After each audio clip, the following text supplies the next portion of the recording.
Our three speakers today are Anatoly Ubalde, our CEO here at GIS Planning, Russell Riblett, Director of Sales, and Mark Hayes, a National Account Executive for SizeUp LBI. We are coming from you from San Francisco, Arizona, and Tennessee. So with that, we'd like to start, and we're going to have each of our three speakers here speak in turn. We're going to start it off with Anatolio, and he's going to take it away. So Anatolio, it's all yours. Thank you. So I'm going to start by asking you a question in our Moneyball economic development talk, which is, who is this? Now I know since everybody's muted, you can't answer it, but just think in your mind who it is, and I'll give you a hint. He actually works just a few miles from me, and I'm in San Francisco. If you need another hint, this guy plays him in the movies. All right, so who is this? It's Billy Beane, and he is really one of the people who made Moneyball famous, and Michael Lewis's book, Moneyball, talked about the art of winning an unfair game. And basically what Moneyball is for baseball is an analytical, evidence-based metric approach to assembling a competitive baseball team.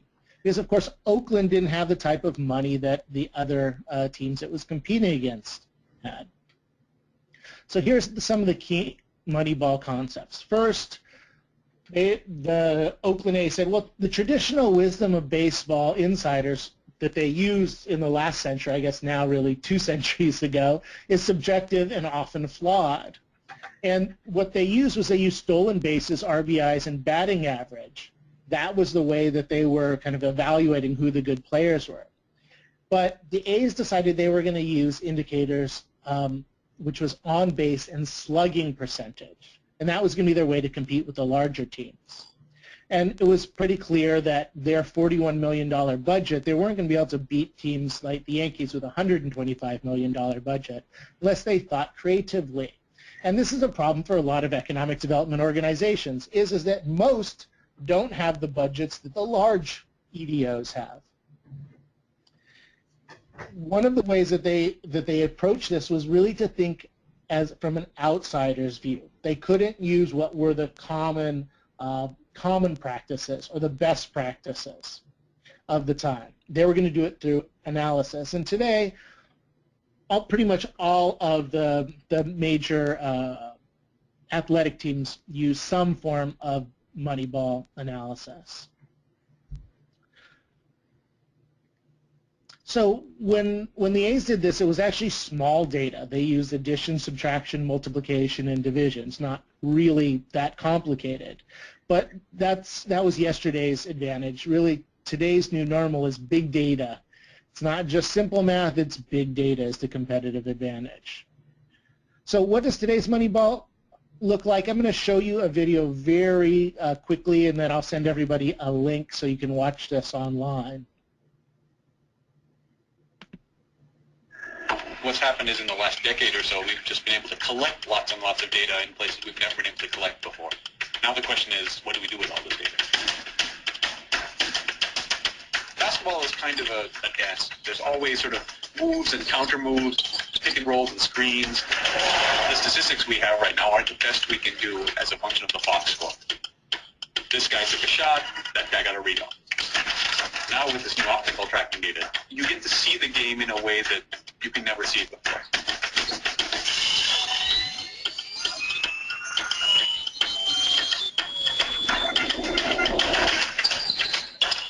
So the question is, how can you translate that data into something that can help them win? Before, taking a long two-point shot was a bad idea because it had a low probability of going in.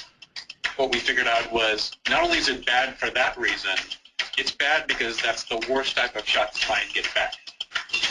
These are new insights that we're able to get from the data that we didn't have before. Slight shifts in strategy, slight changes in which players you play, which plays you run, are going to affect who wins and loses. In see more, you can make better decisions. And data is a way of making what was invisible visible. It's an art in and of itself. So there's also, it makes a difference in economic development. And how do we make the invisible in terms of the benefits of our communities visible to the business investors that can make a location decision or expand or help grow our local economy. So today's Moneyball is really about measuring everything. You can figure out which players match up the best, which play to use in every single scenario, because unlike a coach who can kind of think through a few probabilities, the computer can figure out all of the possibilities, and they can do it in real time. Now, this doesn't mean it's replacing the coach, but it certainly is going to inform many of the decisions that they make. And this is certainly also going to be pervasive, because as the cost of this type of data and analysis goes down, I mean, just imagine in Silicon Valley, you think these rich dads and moms aren't going to make this available for their kids' soccer team? They are. So that's sports, but big data matters in other elements of life, and this is Nate Silver. Nate Silver correctly identified how the presidential vote would go and who would win each state in the. It was 50 for 50 in the last election. There are many pundits talking about how it was going to go and all of the factors, but he simply used math. He's not a pundit, he is a geek. So understand that Big Data Moneyball is for more than just sports. It's for every industry, and it's certainly for economic development, and it's for you if you want to win. So the companies, economic development organizations that will succeed are those that embrace data, and then it's not just any data. It's the most and the best data. And the more data you have and use, the more you have an opportunity to win. So now we're seeing a change. It's the economic development nerds that are having a great impact on the work that we do. So a typical kind of conversation that's occurring between different communities and businesses, the business says, you know, I decided where I'm going to grow my company. And community A says, okay, I have data that shows you why we're a great location. And community says, okay, that's just one aspect. Let me do the big picture of data analysis that shows why you'll succeed in our city. And they're using data to make the compelling case. And so what happens? The data wins the day, because that's how businesses are making their decisions. So you may be asking, and in fact it's probably the reason that you've joined this webinar, is how is this happening in economic development organizations? And that's what we're going to talk about today. So at this point, I'm going to turn it over to Russ to answer these questions. All right, so I'm going to dive into a little bit of the data and how we can apply that data to economic development. Things have changed a lot in the past few years, and many economic development pros haven't really been able to pay attention. It's not really their fault. They're busy with their day-to-day tasks, and so sometimes they've missed some of the global changes. A lot of the economic development pros think that their cheese is still on their plate, but in actuality, their competitors are already eating their lunch. Less savvy ED pros thought it was enough to provide property inventories, limited demographics, lists of major employers, and a standalone website. This is what Anatolio referred to earlier as small data, but things have changed, and today's successful EDOs practice big data. So let's think about something for a second. How many of you like people selling you things? Now, how many of you like buying the things that you want? You can see that there's a difference there, right? So the way to succeed today is to get people to buy your community, not because you sell it to them, but because they have sold it to themselves. Everyone's happy that way. But to do this, you have to give them the tools to convince themselves. So now let's take a look again at this most and best data and how we can apply it to economic development. This is some research that was done in the past few years talking about contact made by site selectors and the stage of the site selection process. And you'll notice that the green line is the economic development website and the blue line is the EDO staff person. That EDO staff person is getting contacted normally, or most part, during the evaluation or short list of locations. So what does this mean? A lot of evaluation is happening on the web with big data, and you may not even know that you're being considered until we get down to the short list of locations. So you can see that there's an extreme competitive advantage for the required data or website content.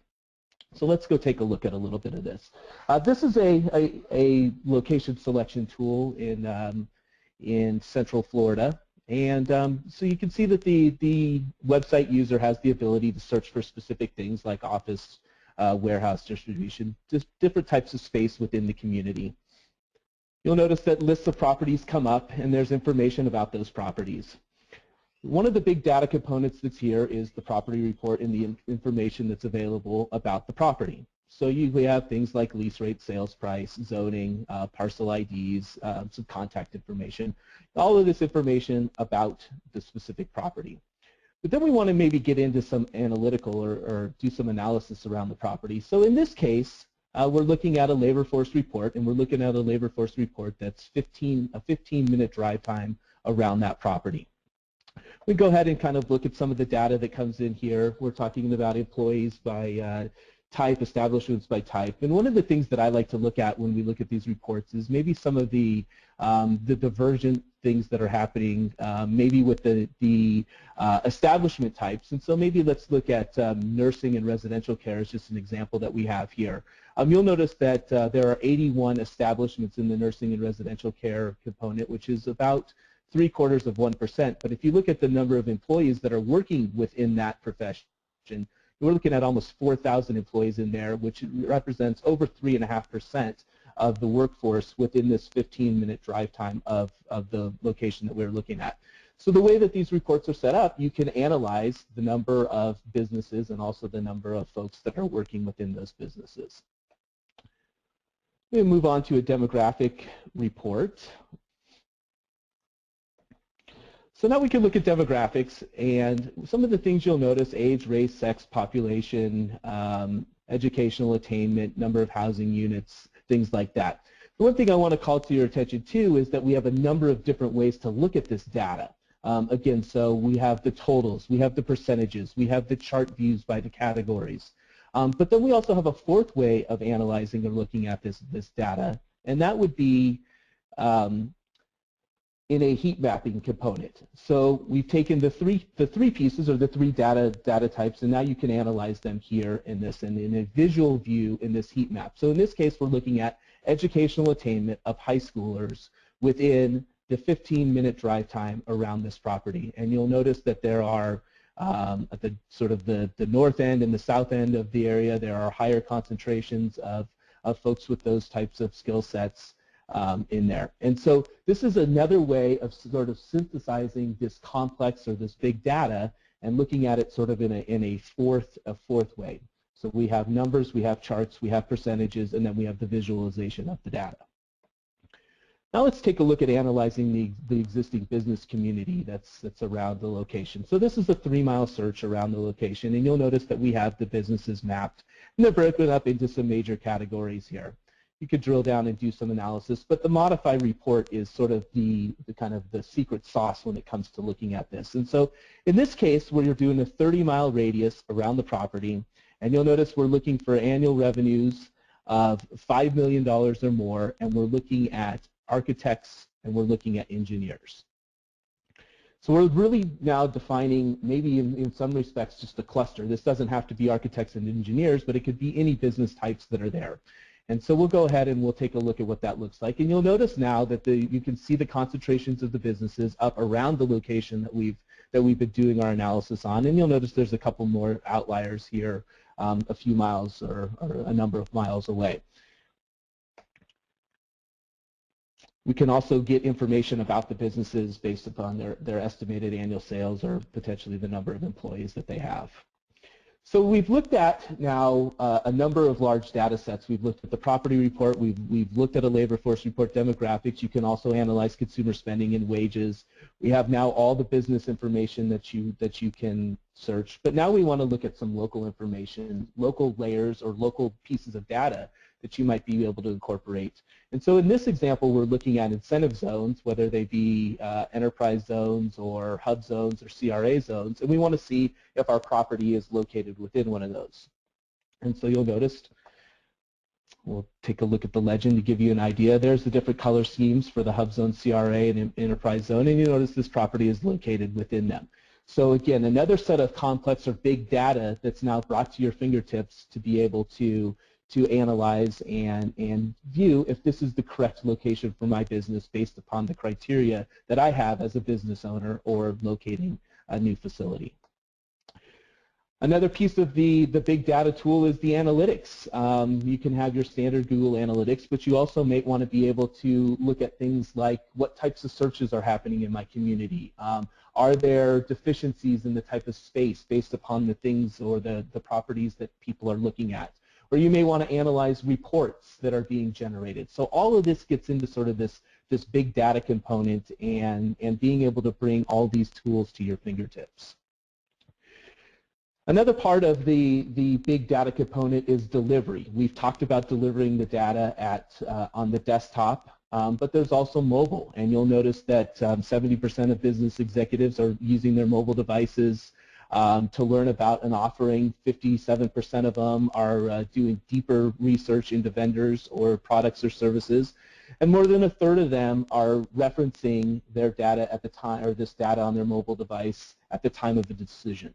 And even to the point where over 10% of them have made purchasing decisions that exceed $1 million by doing research via their mobile device. So if you're not delivering an exceptional smartphone experience, you have a problem, and you're living in the pre-June 29, 2007 world. So let's take a look at one way that that economic development organizations can use these mobile devices. So here we have a search. And again, you get into the property and building component of this. You can look at the list of buildings that meet your criteria that you've searched on. You could see a map of those those locations. You can actually drill down to a specific property. You can look at a photo of that property. You can do analysis around that property, similar to what we did on the desktop version. We can look at, in this case, age distribution. We can look at the heat map of that age distribution around the location. We can look at local layers of GIS data. In this case, we might be looking at traffic counts, for example, around that location. You can look at businesses. So we did the business search, and you can look at specific business types, and you can also look at the larger business climate around the location.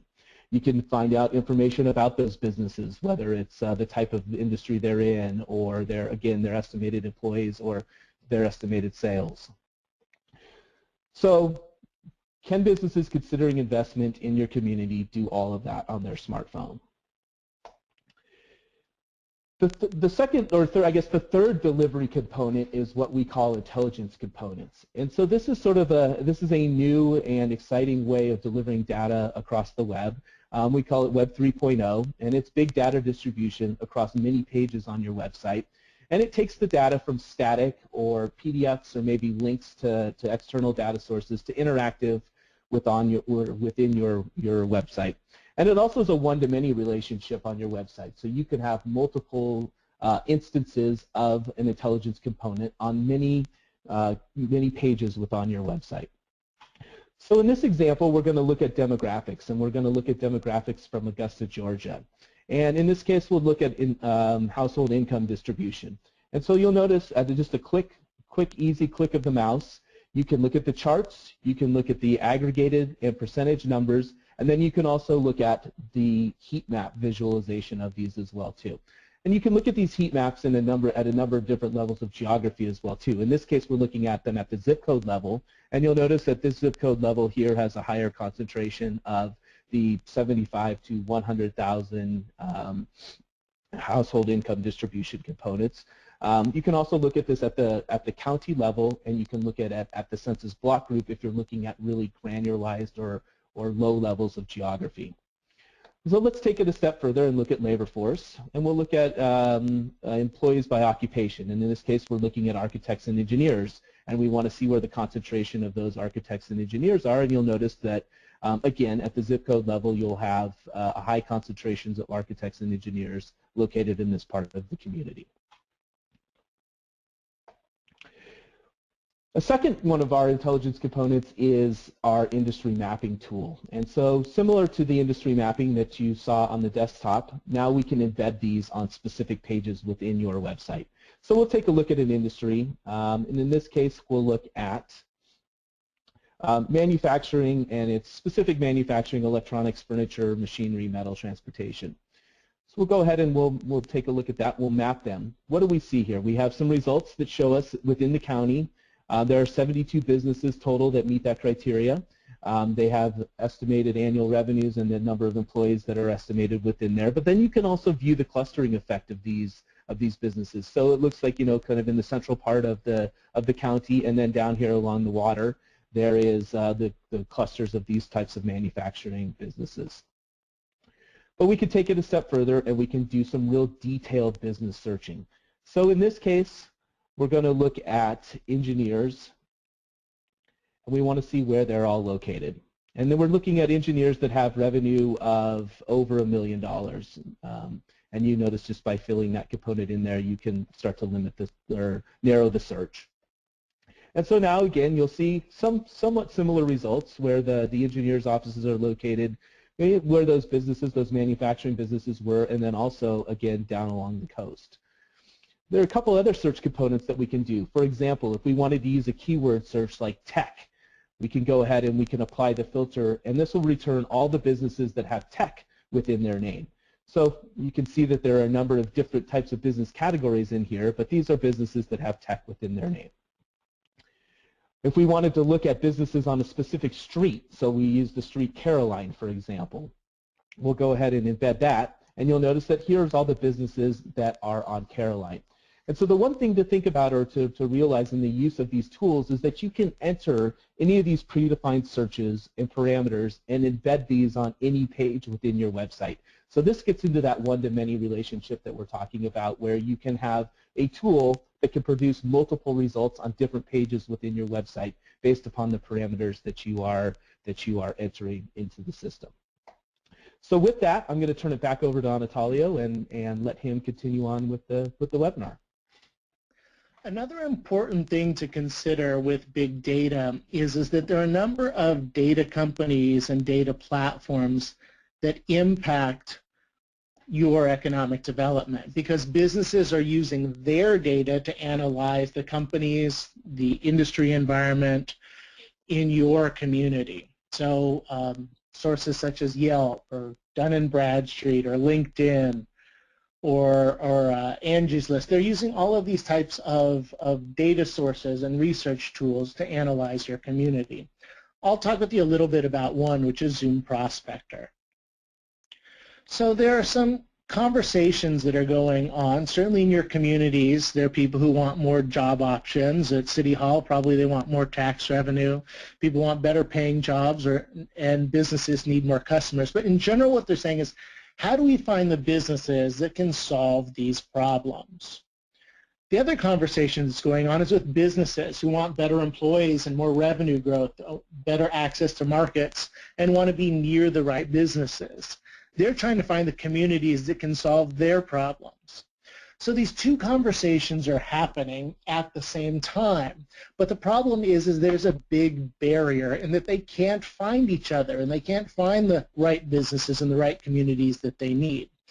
However, what Zoom Prospector does is it breaks through this barrier, and it brings communities and businesses together in a way that is positive for both of their bottom lines.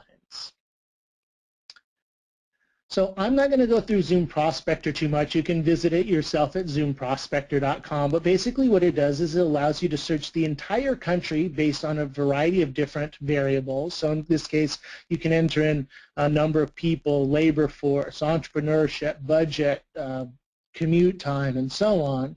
And then you can search, and it will objectively, in an apples-to-apples way, compare and find all of the communities that are a good match. And this includes every city and county in the USA. The reason I'm not going to show you is because there's going to be a new version of Zoom Prospector that's going to create even more value for businesses that are trying to make a location decision, and for the economic development organizations that are trying to attract this investment. And I was given this screen capture as a preview of what it may look like. So you can look for that later on this year.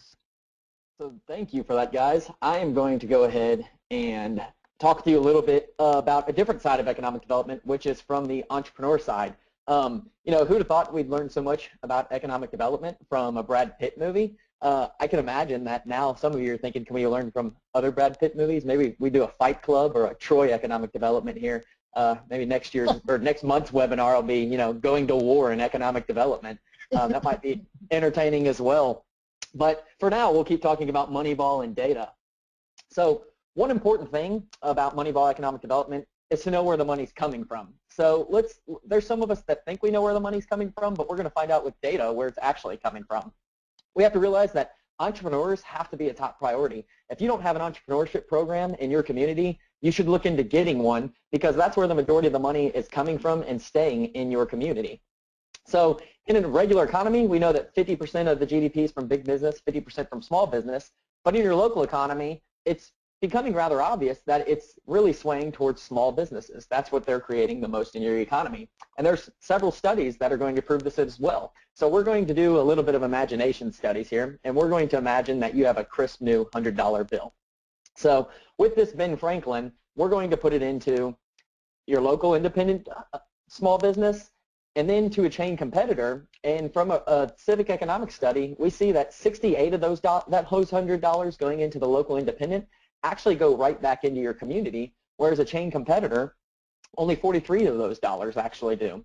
And in a completely separate study, it showed in secondary spending from the Institute for Self-Reliance that 45 of those dollars are back into your local economy, where that big box chain's only $14. And one thing about those big box chains is they own a lot of the market, so we need to help, obviously, as many small businesses as we possibly can, because it's good for economic development. Another thing worth noting is that over a recent 10-year stretch, 93% of medium and small-sized businesses, new net jobs were from those small businesses, only 7% from big business. And within 5 years of that 10-year study, it was actually 100% of the net new jobs. So in the last recession, it took 4 years for big businesses to recoup those losses, where it was under 1 year for the small businesses to recoup those losses in jobs.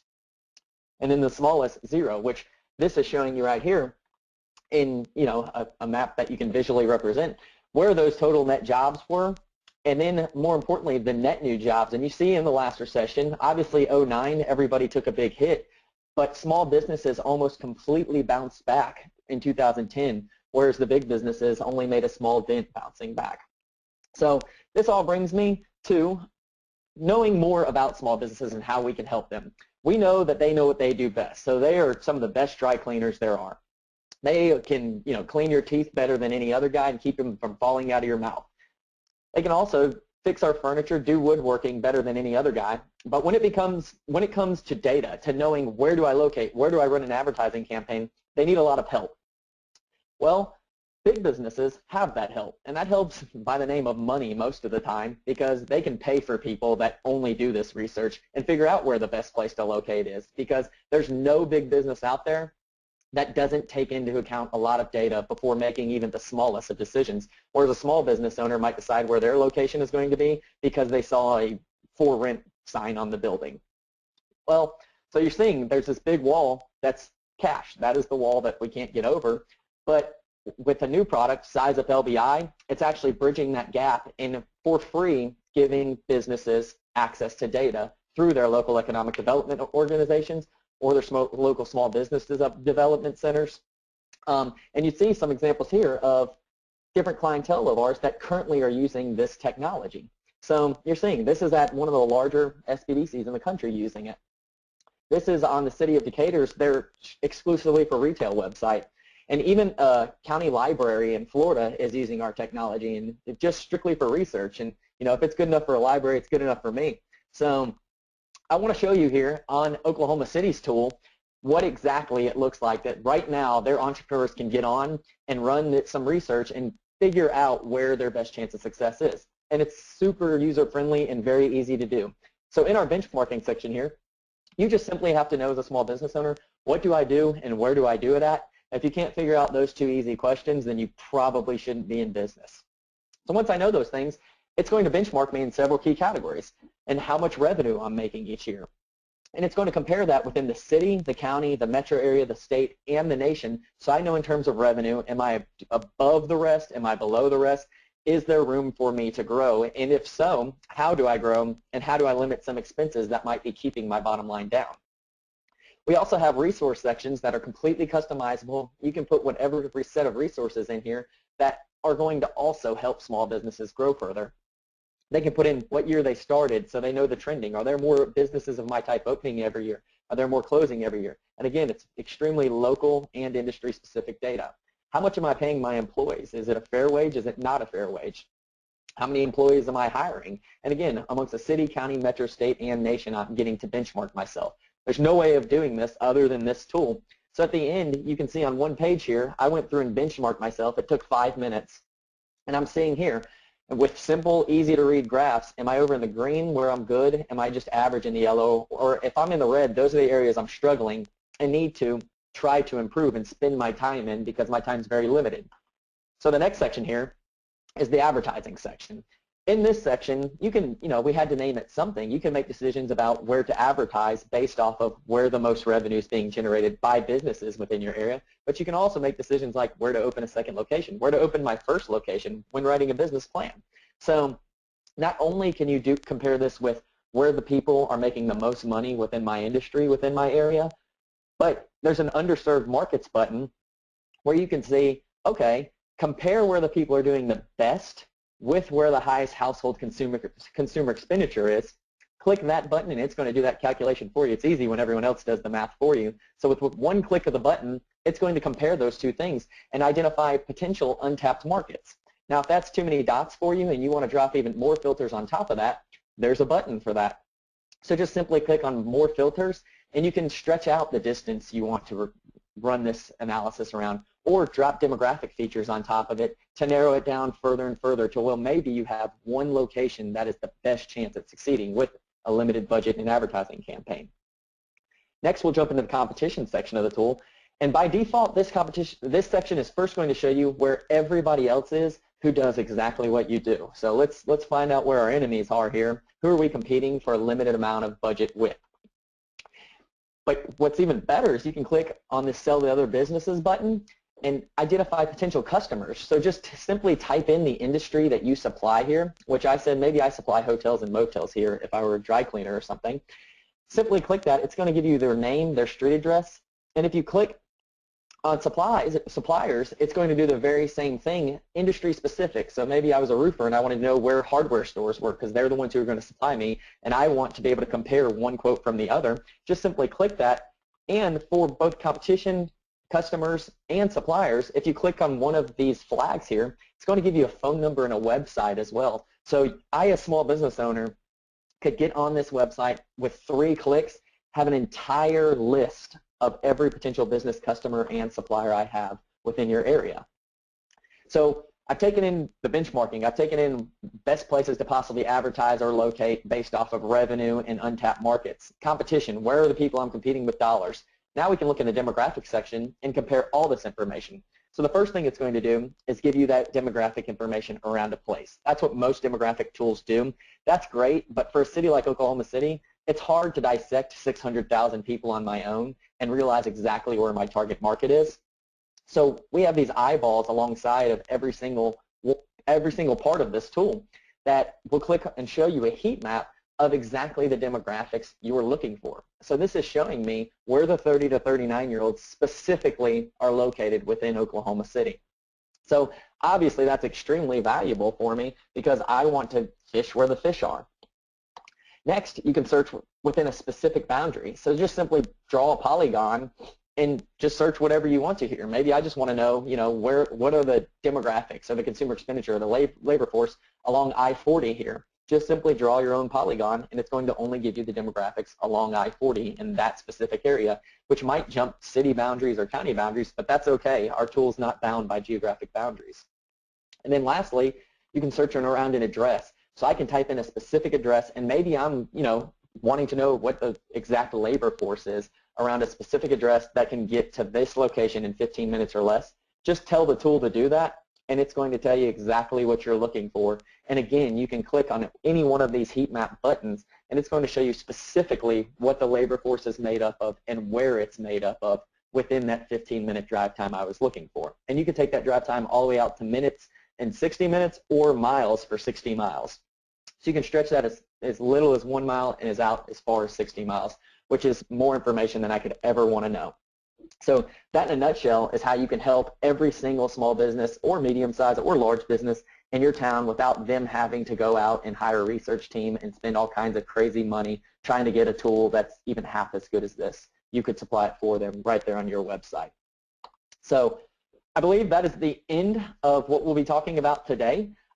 This is all of our contact information here with our email addresses. If you want to reach out to any one of us and let us know if you have questions or if you have interest in seeing more specific areas of any one of these tools, we would all be happy to help you. Or we can go ahead and turn it over to questions at this point.